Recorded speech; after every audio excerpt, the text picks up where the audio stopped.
Assalamualaikum warahmatullahi wabarakatuh. Apa kabar anak-anak ibu yang soleh dan juga solehah? Semoga dalam keadaan sehat walafiat ya. Sebelum belajar, mari kita baca doa secara bersama-sama. Diangkat kedua tangannya ya. Bismillahirrahmanirrahim. Raditu billahi rabbah. Aku rela Allah Tuhanku. Wabil islami dinah. Islam agamaku. Wabi Muhammadin nabiyyan wa rasulah. Muhammad menjadi nabi dan rasulku. Wabil Qur'ani imamah. Al-Quran menjadi pedomanku. Wabil Ka'bati kiblatan. Ka'bah menjadi kiblatku. Wabil mu'minina ikhwana, dan orang-orang beriman saudaraku. Rabbi zidni ilman warzuqni fahman. Ya Allah, tambahkanlah ilmuku dan berikanlah kepadaku kecerdasan. Rabbi yasir wala tu'asir. Ya Allah, berikanlah kemudahan dan jangan engkau berikan kesulitan. Rabbi tammim bil khair. Ya Arhamar Rahimin. Ya Allah, lengkapilah dengan kebaikan. Hanya Engkaulah ya Allah yang Maha Penyayang. Amin. Hari ini kita akan belajar tentang Isra Mi'raj Nabi Muhammad SAW. Setiap hambanya senantiasa diingatkan dan ditunjukkan atas kebesaran yang maha kuasa, yang maha mulia, dan yang maha segalanya. Kasih sayang Allah Subhanahu wa Ta'ala kepada Nabi Muhammad SAW berupa beliau dipanggil secara langsung untuk menerima wahyu salat 5 waktu. Peristiwa ini merupakan mukjizat yang hanya diberikan kepada Nabi Muhammad SAW dan tidak diberikan kepada nabi yang lain.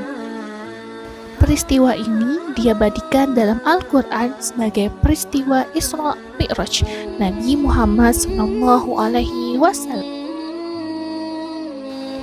Setelah ini kalian bisa menyaksikan video kisah Isra Mi'raj Nabi Muhammad SAW. Selamat menyaksikan. Nabi Muhammad SAW. Peristiwa Isra Mi'raj yang menakjubkan. Peristiwa Isra Mi'raj disebutkan dalam Al-Quran, Surat Al-Isra ayat 1, Surat An-Najm ayat 13 hingga 17, juga di beberapa hadis.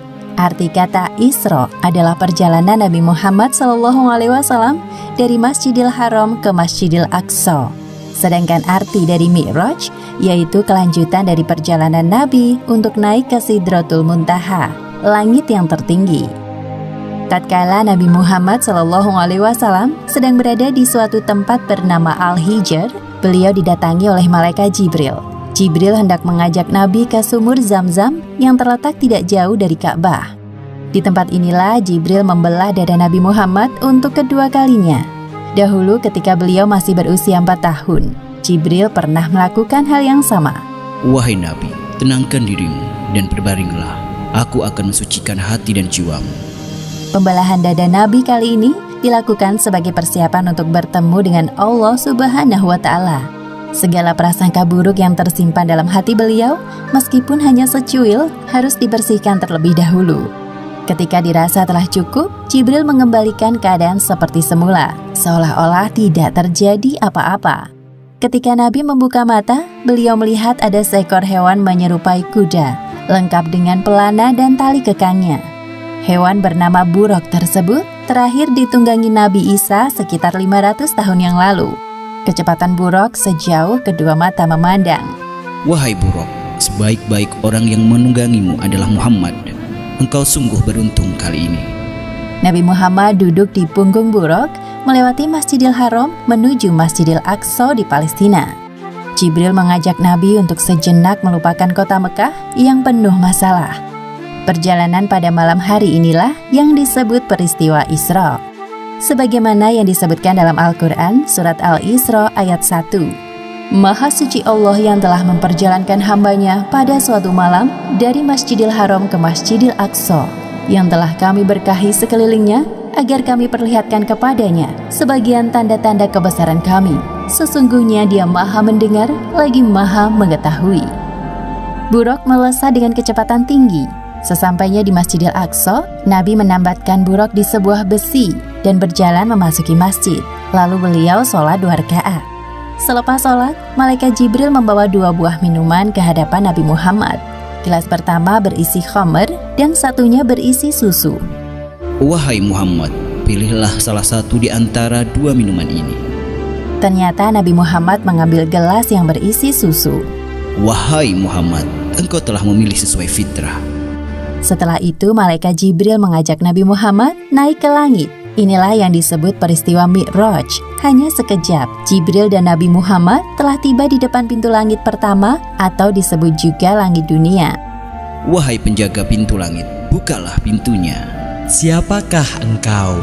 Aku Jibril. Siapa yang bersamamu? Muhammad. Apakah dia telah diutus kemari? Ya, Muhammad telah diutus. Malaikat penjaga pintu langit segera membukakan pintu dan menyapa Nabi Muhammad. Selamat datang di langit dunia, wahai Muhammad. Sungguh orang terbaik telah datang. Jibril dan Nabi Muhammad memasuki langit yang pertama. Mereka berjalan melewati seorang laki-laki dengan ruh-ruh manusia di samping kanan kirinya. Ketika melihat ke arah kanan, laki-laki itu tertawa. Sedangkan ketika laki-laki itu melihat ke arah kiri, beliau tampak sedih. Siapakah laki-laki itu, wahai Jibril? Dia adalah Adam, manusia sekaligus nabi pertama di bumi. Ucapkan salam kepadanya. Nabi Adam yang mengetahui kedatangan Nabi Muhammad langsung mengenali beliau dan menyapa dengan hangat. Assalamualaikum warahmatullahi wabarakatuh. Waalaikumsalam warahmatullahi wabarakatuh. Selamat datang, wahai putraku yang soleh. Malaikat Jibril menjelaskan penampakan para ruh di sekitar Nabi Adam kepada Nabi Muhammad. Para ruh sebelah kanan beliau adalah ruh para syuhada, sedangkan ruh yang berada di sebelah kiri beliau adalah ruh orang-orang yang sengsara. Selain itu, Nabi Muhammad juga diperlihatkan azab bagi orang yang gemar memakan harta anak yatim. Selanjutnya, Jibril mengajak Nabi Muhammad untuk naik ke langit kedua. Jibril kembali meminta izin kepada malaikat penjaga pintu langit. Terjadi percakapan yang sama seperti sebelumnya. Sungguh tamu terbaik telah datang. Di langit kedua ini, Nabi Muhammad bertemu dengan Nabi Yahya dan Nabi Isa. Jibril mengingatkan Nabi Muhammad untuk menyapa keduanya. Assalamualaikum warahmatullahi wabarakatuh. Waalaikumsalam warahmatullahi wabarakatuh. Selamat datang wahai Nabi Muhammad yang saleh. Semoga kebaikan selalu tercurahkan kepadamu. Kemudian Jibril mengajak Nabi Muhammad untuk naik ke langit ketiga. Di sana mereka bertemu dengan laki-laki yang sangat indah parasnya. Wahai Muhammad, inilah Nabi Yusuf. Sapalah beliau. Assalamualaikum wahai Nabi Yusuf. Aku Muhammad. Waalaikumsalam. Ya, aku telah mengenalmu, wahai Nabi Muhammad. Semoga engkau selalu diliputi kebahagiaan. Lalu mereka naik ke langit keempat dan bertemu dengan Nabi Idris. Ternyata Nabi Idris telah mendengar tentang Nabi Muhammad dan mendoakan kebaikan untuk beliau.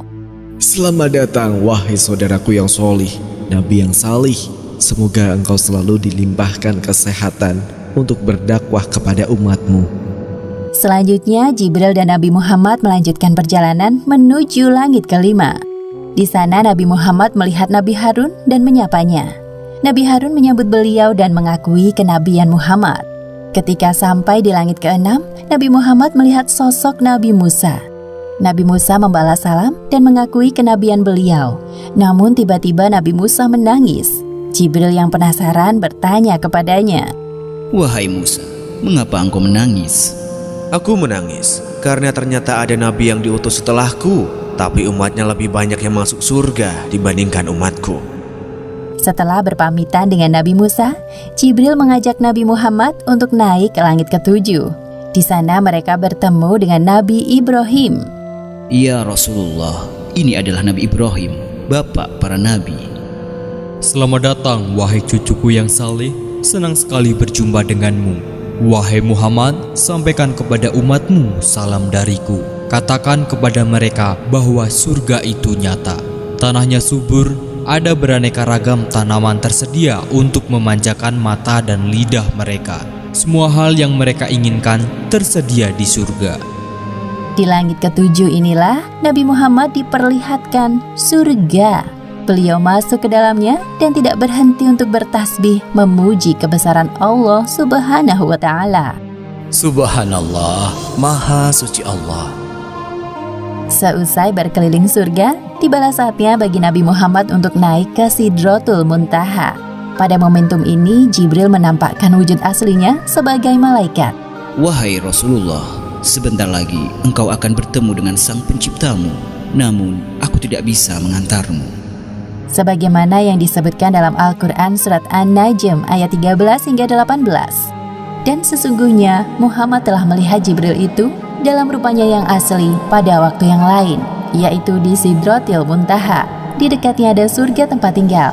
Muhammad melihat Jibril ketika Sidratil Muntaha diliputi oleh sesuatu yang meliputinya. Penglihatannya, Muhammad tidak berpaling dari yang dilihatnya itu dan tidak pula melampauinya. Sesungguhnya dia telah melihat sebagian tanda-tanda kekuasaan Tuhannya yang paling besar. Tiba-tiba Nabi Muhammad dinaikkan lagi menuju Allah Subhanahu wa Ta'ala.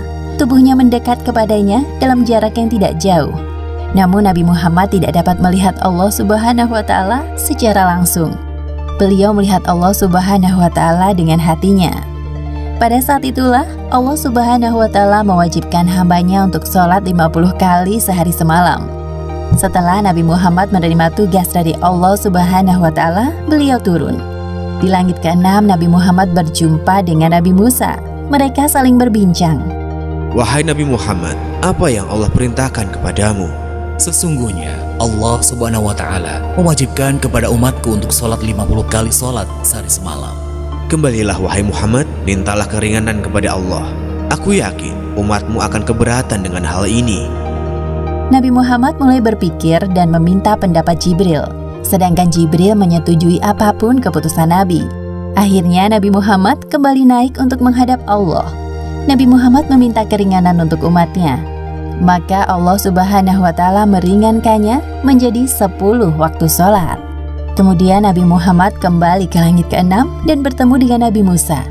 Mendengar jawaban dari Nabi Muhammad, Nabi Musa menyuruh beliau untuk meminta keringanan lagi. Kembalilah kepada Rabb-Mu. Aku sangat yakin umatmu tidak akan sanggup melakukannya. Nabi Muhammad kembali menghadap Allah Subhanahu wa Ta'ala. Lalu Allah Subhanahu wa Ta'ala meringankan menjadi 5 kali waktu sholat. Nabi turun lagi ke langit ke-6. Di sana Nabi Musa telah menunggu Nabi Muhammad. Nabi Musa kembali menyarankan beliau untuk kembali meminta keringanan kepada Allah Subhanahu wa Ta'ala. Wahai Nabi Musa, aku telah malu kepada Robku. Aku rela dengan keputusan ini.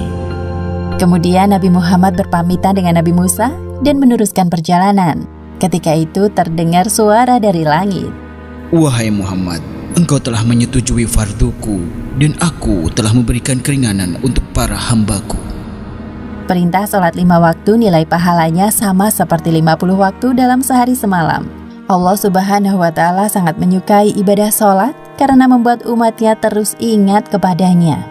Serangkaian perjalanan Isra Mi'raj Nabi Muhammad akhirnya usai. Setibanya di Masjidil Aqsa, Malaikat Jibril menghadirkan para ruh nabi-nabi terdahulu untuk menjadi makmum sholat Nabi Muhammad. Setelah itu, Nabi Muhammad naik ke punggung buraq untuk kembali ke Mekah dan tiba di sana sebelum pagi hari. Demikianlah akhir kisah peristiwa Isra Mi'raj yang menakjubkan. Hikmah yang dapat kita ambil dari kisah ini diantaranya: pertama, peristiwa Isra Mi'raj merupakan sebuah penghormatan dan penghibur bagi Nabi Muhammad setelah ditimpa ujian yang bertubi-tubi, seperti ditinggalnya Abu Thalib, Khadijah, penyerangan penduduk Taif. Namun beliau berhasil melewati semua itu dengan sabar dan tawakal. Kedua, hendaknya kita bergegas melaksanakan sholat ketika telah masuk waktu, karena Nabi Muhammad telah meminta keringanan kepada Allah Subhanahu wa Ta'ala untuk sholat hanya 5 kali sehari semalam. Wallahu a'lam bishawab. Dari tayangan video tadi, kita akan mendapatkan kesimpulan bahwa sholat mempunyai pengaruh yang sangat besar dalam jiwa seseorang. Sholat dapat mencegah seseorang dari melakukan perbuatan keji dan munkar. Allah Subhanahu wa Ta'ala berfirman yang artinya, sesungguhnya sholat itu mencegah dari perbuatan keji dan munkar. Quran Surat Al-Ankabut ayat 45. Terima kasih sudah mengikuti pembelajaran hari ini. Sampai ketemu lagi di pembelajaran berikutnya. Wassalamualaikum warahmatullahi wabarakatuh.